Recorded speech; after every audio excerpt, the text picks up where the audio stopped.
Praise the Lord. परमेश्वर का धन्यवाद करना चाहते हैं आज के इस अच्छे समय के लिए और इस पेज हाउस ऑफ ग्रेस के लिए जिसने आपको और मुझे ये मौका दिया ताकि हम परमेश्वर की आराधना कर सकें, उसके गीतों को गा सकें और उस परमेश्वर को ऊंचे पर उठा सकें।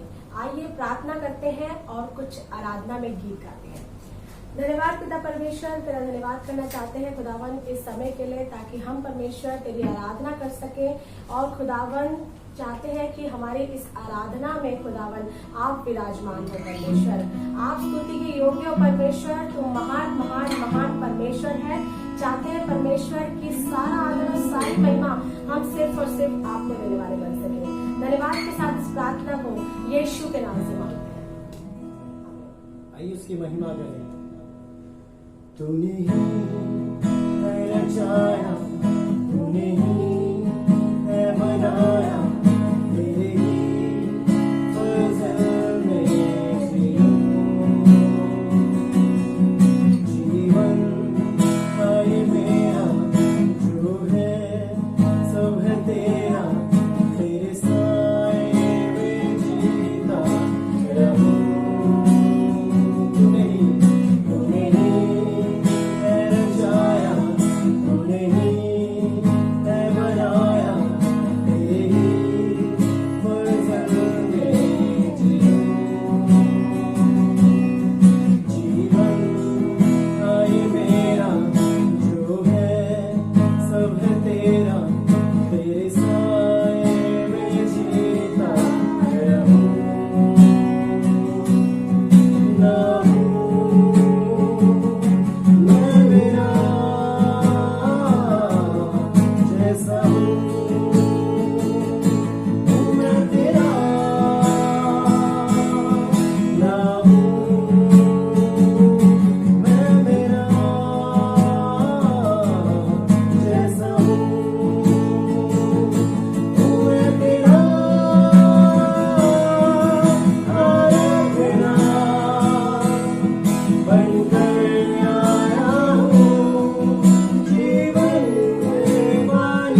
जो कुछ तो हमें सिखाना चाहता है परमेश्वर, हमारे मनों को तैयार कर परमेश्वर, ताकि हम तेरी बातों को सीख सके परमेश्वर, और जैसा तू चाहता है खुदावन वैसे बनने वाले बन सके परमेश्वर। चाहते हैं परमेश्वर कि हम तेरे मुताबिक बनकर तेरी राह पर चलने वाले बन सके परमेश्वर, किसी और के कब्जे में ना आकर परमेश्वर, सिर्फ और सिर्फ तेरे कब्जे में होकर खुदावन तेरे पीछे चलने वाले बन सके।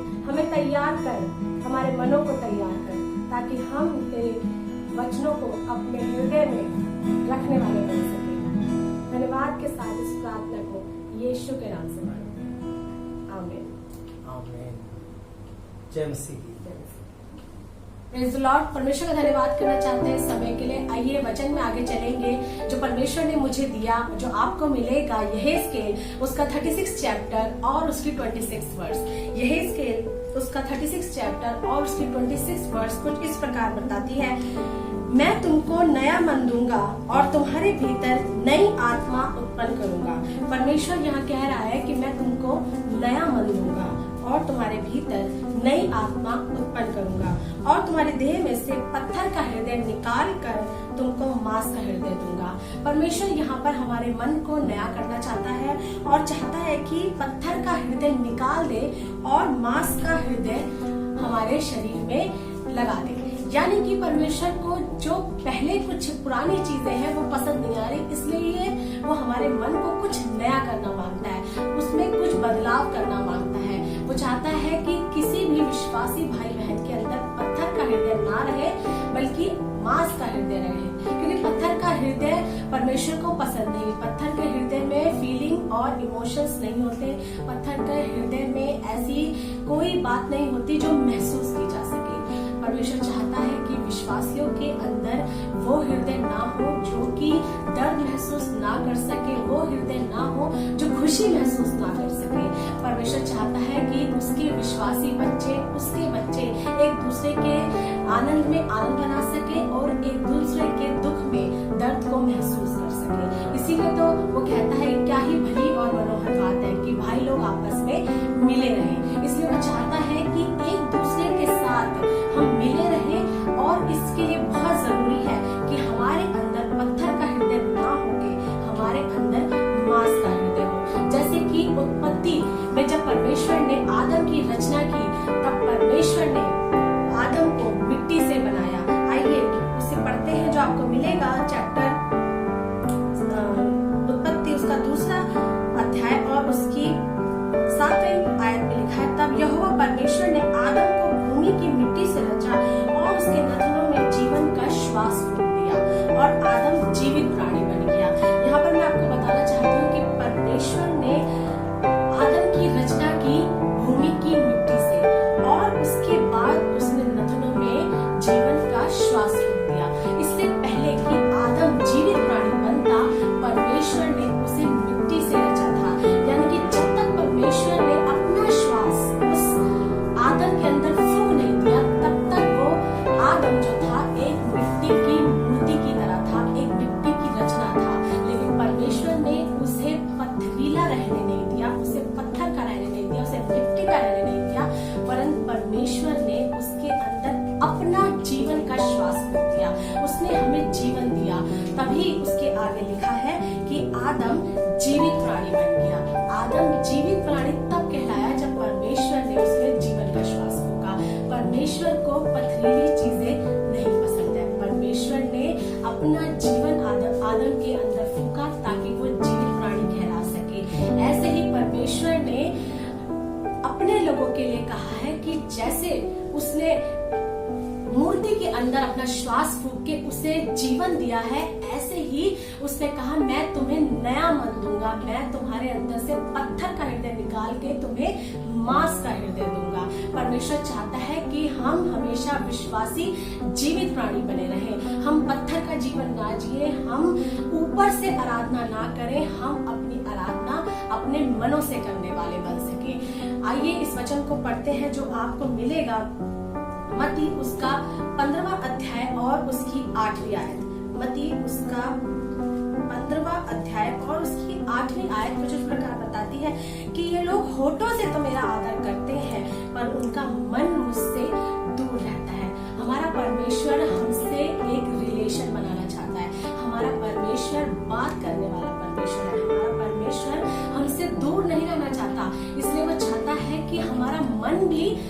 परमेश्वर के साथ मिला रहे। इसलिए उसने कहा है कि ये लोग होठों से तो मेरा आदर करते हैं पर उनका मन मुझसे दूर रहता है। यहाँ पर लिखा है कि वो लोग होठों से तो आदर करते हैं। जो लोग परमेश्वर का आदर कर रहे हैं, इसका मतलब वो लोग अविश्वासी नहीं बल्कि विश्वासी है। यानी कि आयत विश्वासियों के लिए लिखी गई है कि लोग होठों से तो मेरा आदर कर रहे हैं लेकिन उनका मन मुझसे दूर है। कई बार हम परमेश्वर की आराधना होठों से तो कर रहे होते हैं, हम बहुत अच्छे गीत तो गा रहे होते हैं, हम बहुत अच्छी बातें तो बोल रहे होते हैं, चर्च में रेगुलर तो होते हैं, लेकिन हमारा मन परमेश्वर से दूर होता है। कई बार हमारा मन परमेश्वर के लोगों से दूर होता है जो परमेश्वर को पसंद नहीं है। और परमेश्वर ये कहता है कि उनका मन मुझसे दूर रहता है। परमेश्वर चाहता है कि हमारे अंदर से उस पत्थर के हृदय को निकाल दे और मांस का हृदय लगा दे। परमेश्वर हमेशा ही हमारे मन की चिंता करता है। हमेशा ही जो परमेश्वर है पुराने नियम से लेकर नए नियम तक अपने लोगों के लिए चिंता करता आया है और उनके मन के बारे में बातें करता आया है कि विश्वासी का मन कैसा होना चाहिए। जैसे कि उसने शमूएल से कहा था, पहला शमूएल और उसका 16वां अध्याय और उसकी 7वीं आयत आपके सामने पढ़ूंगी, जिसमें परमेश्वर ने शमूएल से कहा था कि यहोवा ने शमूएल से कहा, ना तो उसके रूप पर दृष्टि कर और ना उसके कद की ऊंचाई पर, क्योंकि मैंने उसे अयोग्य जाना है। क्योंकि यहोवा का देखना मनुष्य सा नहीं है। मनुष्य तो बाहर का रूप देखता है परंतु यहोवा की दृष्टि मन पर रहती है। परमेश्वर हमेशा से ही अपने लोगों के मन पर दृष्टि रखता आया है और मनुष्य तो मनुष्य का बाहरी आवरण देखता है। जैसे ये आयत हमें बता रही है कि मनुष्य तो बाहरी रूप देख रहा होता है, मनुष्य तो सोचता है कि ये तो भैया बहुत अच्छी इबादत करते हैं, ये लोग तो बहुत ही रेगुलर चर्च में मिलते हैं, हमेशा चर्च आते हैं, समय से पहले आते हैं। तो मनुष्य का बाहरी आवरण देख के ये समझता है कि वो बहुत अच्छे विश्वासी हैं। लेकिन यहोवा परमेश्वर ये कह रहा है कि यहोवा मन को जांचता है। वो आपके मन को जांचता है कि उसका मन आपसे कितना मिला हुआ है। परमेश्वर का देखना मनुष्य सा देखना नहीं है। आइए मत्ती और उसका 13वां अध्याय और उसकी 20 और 21 आयत पढ़ेंगे। मत्ती उसका 13वां अध्याय और उसकी 20 और 21वीं आयत पढ़ेंगे, जहाँ पर बीज बोने वाले का दृष्टांत लिखा हुआ है। कुछ बीज जो झाड़ियों में गिरे थे, कुछ बीज जो अच्छी भूमि पे गिरे थे, लेकिन मैं उस बीज की बात कर रही हूँ जो बीज पथरीली भूमि पे गिरे थे। यहाँ पे लिखा है जो पथरीली भूमि पर बोया गया यह वह है जो वचन सुनकर तुरंत आनंद के साथ मान लेते हैं। क्या लिखा है? तुरंत आनंद के साथ मान लेते हैं। ये वो लोग हैं, ये वो विश्वासी हैं जो तुरंत ही परमेश्वर को ग्रहण कर लेते हैं और तुरंत ही आराधना करने लग जाते हैं, तुरंत ही बड़े बड़े कॉन्सर्ट करने के लिए तैयार हो जाते हैं, तुरंत ही दुआ प्रार्थना में आगे बढ़ने लग जाते हैं। लेकिन लिखा है पर अपने में जड़ न रखने के कारण वह थोड़े ही दिन का है और जब वचन के कारण कलेश या उपद्रव होता है तो तुरंत ठोकर खाता है। जिस तरीके से तुरंत आगे बढ़ते हैं उसी तरीके से तुरंत ही ठोकर खाते हैं। क्यों? क्योंकि वो जड़ नहीं पकड़ पाते हैं। जड़ क्यों नहीं पकड़ पाते? क्योंकि पथरीली भूमि पर बोया गया बीज है। जब तक हम अपने मन के इस पथरीलेपन को खत्म नहीं करेंगे, जब तक अपने मन को मांस का हृदय नहीं बना लेंगे, जब तक कि उसको तैयार नहीं कर लेंगे कि बीज उसमें परमेश्वर का वचन उसमें ठहर सके, परमेश्वर का वचन उसमें जिंदा रह सके, तब तक परमेश्वर उसमें जड़ नहीं पैदा कर पाएंगे। पथरीली भूमि पर बोया गया बीज जड़ नहीं पकड़ पाता है। परमेश्वर हमारे मन में हमेशा से ही इंटरेस्टेड रहा है। वो अपने विश्वासी के लिए, अपने बच्चों के मनों को हमेशा देखता रहता है। जब भी एक विश्वासी प्रार्थना करता है परमेश्वर उसके मन में मौजूद होता है और जिस भी मन से हम प्रार्थना करते हैं परमेश्वर उस पर नजर रखता है। और परमेश्वर ये कहता है, आइए अगले वचन में चलेंगे जो आपको मिलेगा यिर्मयाह 31वां अध्याय और उसकी 33 वर्स। यिर्मयाह 31st चैप्टर और उसके 33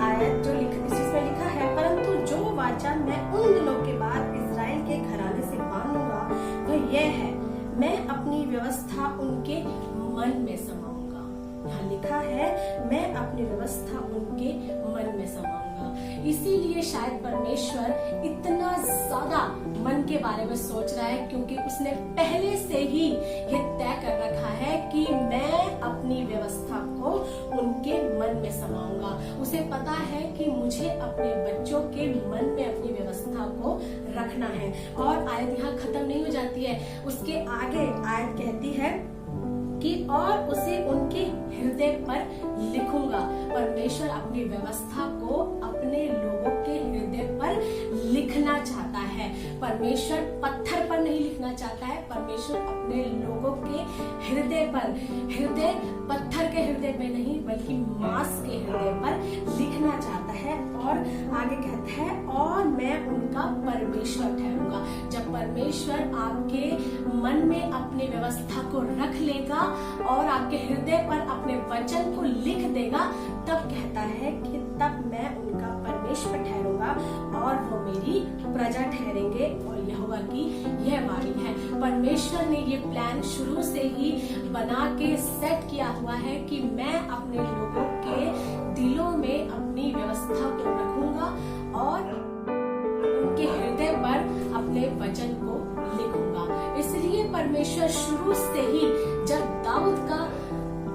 दाऊद का अभिषेक करने के लिए परमेश्वर आया, दाऊद का अभिषेक करने के लिए शमूएल को भेजा, तब भी परमेश्वर ने उसके मन पर दृष्टि करी। इसलिए शुरू से ही परमेश्वर अपने लोगों के मन पर दृष्टि करता है। और आज इस लॉकडाउन के समय में भी परमेश्वर हमारे मनों को देख रहा है कि हम अपने घरों में किस मन से रह रहे हैं, किस मन से आराधना कर रहे हैं, कि हम कुड़कुड़ा तो नहीं रहे, कि हम चर्च नहीं जा पा रहे, हम परमेश्वर की आराधना किस प्रकार से कर रहे हैं, घरों में किस तरीके से रह रहे हैं।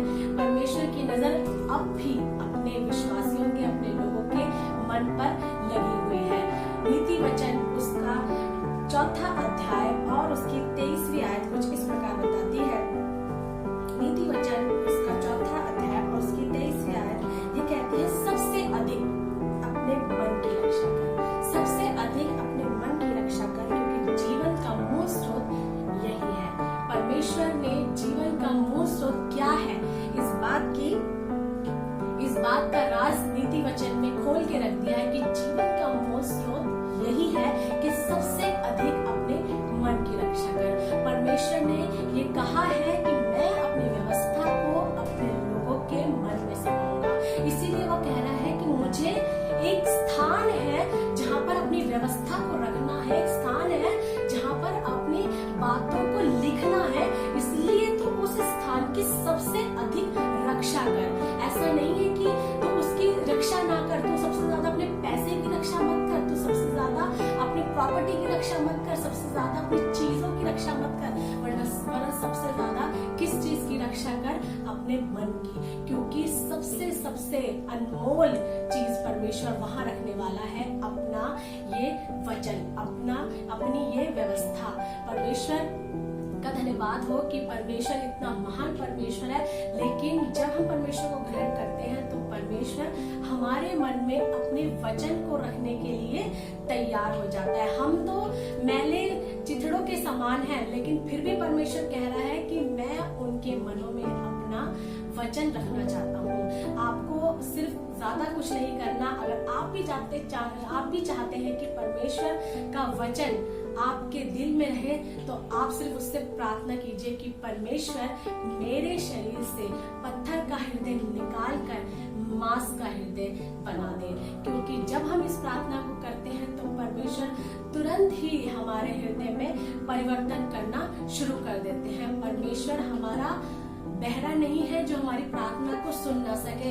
ये प्रार्थना आपको कई बार करने की जरूरत नहीं है, लेकिन जब भी आप उससे कहेंगे परमेश्वर मेरे हृदय को बदल दे, उसी वक्त कार्य शुरू हो जाएगा। उसी वक्त परमेश्वर आपको बदलना शुरू कर देंगे। और जब भी आपको लगे कि आपसे कोई ऐसी गलती हो रही है, जो कोई कड़वी बात आपके दिल में रखी हुई है, जो कोई आपने शायद किसी को माफ नहीं किया है, तो आपको सिर्फ एक प्रार्थना करने की देर है कि परमेश्वर मेरे शरीर से पत्थर का हृदय निकाल के मांस का हृदय कर दे। परमेश्वर परमेश्वर आपके मन को, आपके दिल को ऐसा साफ कर देगा कि उसमें से जीवन जल की धाराएं बह निकलेंगी। परमेश्वर का धन्यवाद करना चाहती हूँ इस अच्छे और सुंदर वचन के लिए, क्योंकि परमेश्वर ने कहा है कि जिनके मन शुद्ध है वो परमेश्वर को देखेंगे। परमेश्वर का धन्यवाद हो कि परमेश्वर को देखने का अधिकार परमेश्वर ने और किसी को नहीं दिया, वरन उनको दिया है जिनके मन शुद्ध है। आपकी मन की शुद्धता आपको किस लेवल तक पहुंचा सकती है आप सोच भी नहीं सकते। परमेश्वर ने ये अधिकार हर किसी को नहीं दिया कि कोई भी आकर मुझे देख ले, वरन परमेश्वर ने कहा कि सिर्फ जिसके मन शुद्ध है वो परमेश्वर को देखेंगे। परमेश्वर का धन्यवाद हो कि वो हमें अलाउ करता है कि हम परमेश्वर को देख सके। परमेश्वर का धन्यवाद करना चाहते हैं इस अच्छे और सुंदर वचन के लिए जो परमेश्वर ने मेरे हृदय में रखा। मैं चाहती हूँ कि जो लोग, जो भाई बहन इस वीडियो को देख रहे हैं, इस वचन को सुन रहे हैं, परमेश्वर उनको बदल कर कुछ और ही मनुष्य कर दे। जैसा परमेश्वर अपनी पवित्र आत्मा से भर देता है तो हमारा मन पूरी तरीके से बदल देता है। परमेश्वर चाहे तो सब कुछ कर सकता है। मैं प्रार्थना करना चाहती हूँ आप सभी के लिए जो परमेश्वर पर विश्वास करते हैं और चाहते हैं कि परमेश्वर उनकी मदद करे उनके मनों को बदलने के लिए। आइए प्रार्थना में चलेंगे। धन्यवाद पिता परमेश्वर, तेरा धन्यवाद करना चाहते हैं इस अच्छे वचन के लिए, इस अच्छे समय के लिए परमेश्वर, कि तू हमें सिखाता है परमेश्वर कि हमें अपने मनों को तैयार करना है। तू हमें सिखाता है परमेश्वर कि हमें अपने शरीर में पत्थर का हृदय नहीं वरन मांस का हृदय रखना है। परमेश्वर चाहते हैं परमेश्वर कि मनुष्य से तो ये हो नहीं सकता, लेकिन परमेश्वर आपसे सब कुछ हो सकता है। परमेश्वर चाहते हैं कि ये हम अकेले तो कर नहीं सकते। परमेश्वर चाहते हैं परमेश्वर कि तू हमारी मदद कर। परमेश्वर आप खुदावन देख रहे सभी भाई बहनों की मदद कीजिए। परमेश्वर इनके शरीर से खुदावन पत्थर का हृदय निकाल के मांस का हृदय में दीजिए, ताकि परमेश्वर आपके वचन को ये अपने हृदय में रखे परमेश्वर, और आपके वचन के अनुसार जिंदगी को बिताने वाले बन सके परमेश्वर। और जैसा तेरा वचन बताता है परमेश्वर कि तू अपनी व्यवस्था को हमारे मनों में रखना चाहते हैं। परमेश्वर चाहते हैं कि खुदावन हमारे मनों को ऐसा तैयार करके तेरी व्यवस्था हमारे मनों में रखी रहे परमेश्वर, और हम अपने मनों में उसे एक खजाने की तरह संभाल के रखें परमेश्वर। और चाहते हैं परमेश्वर तेरी वाचाएं खुदावन हमारे मनों में खुदावन लिखी रहे परमेश्वर, जो खुदावन हमें कभी भटकने ना दे परमेश्वर। हम खुदावन चाहे कितने ही घोर अंधकार से भरी हुई तराई में जा रहे हो, लेकिन तेरे वचन और तेरी वाचाएं हमें खुदावन हमेशा याद रखें, ताकि हम हमेशा मजबूती के साथ खड़े रह सके परमेश्वर। धन्यवाद करते हैं खुदावन। मुझे विश्वास है कि सुन रहे सभी भाई बहनों के दिल में तूने काम किया होगा परमेश्वर, और खुदावन इस वचन को खुदावन उन्होंने ग्रहण किया है परमेश्वर, और चाहते हैं खुदावन कि जीवन का मूल स्रोत यही है कि सबसे अधिक अपने मन की रक्षा करें परमेश्वर। हर एक विश्वासी अपने मन की रक्षा करने पाए परमेश्वर, और सारा आदर, सारे महिमा, सारा जलाल सिर्फ और सिर्फ आपको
प्रेम के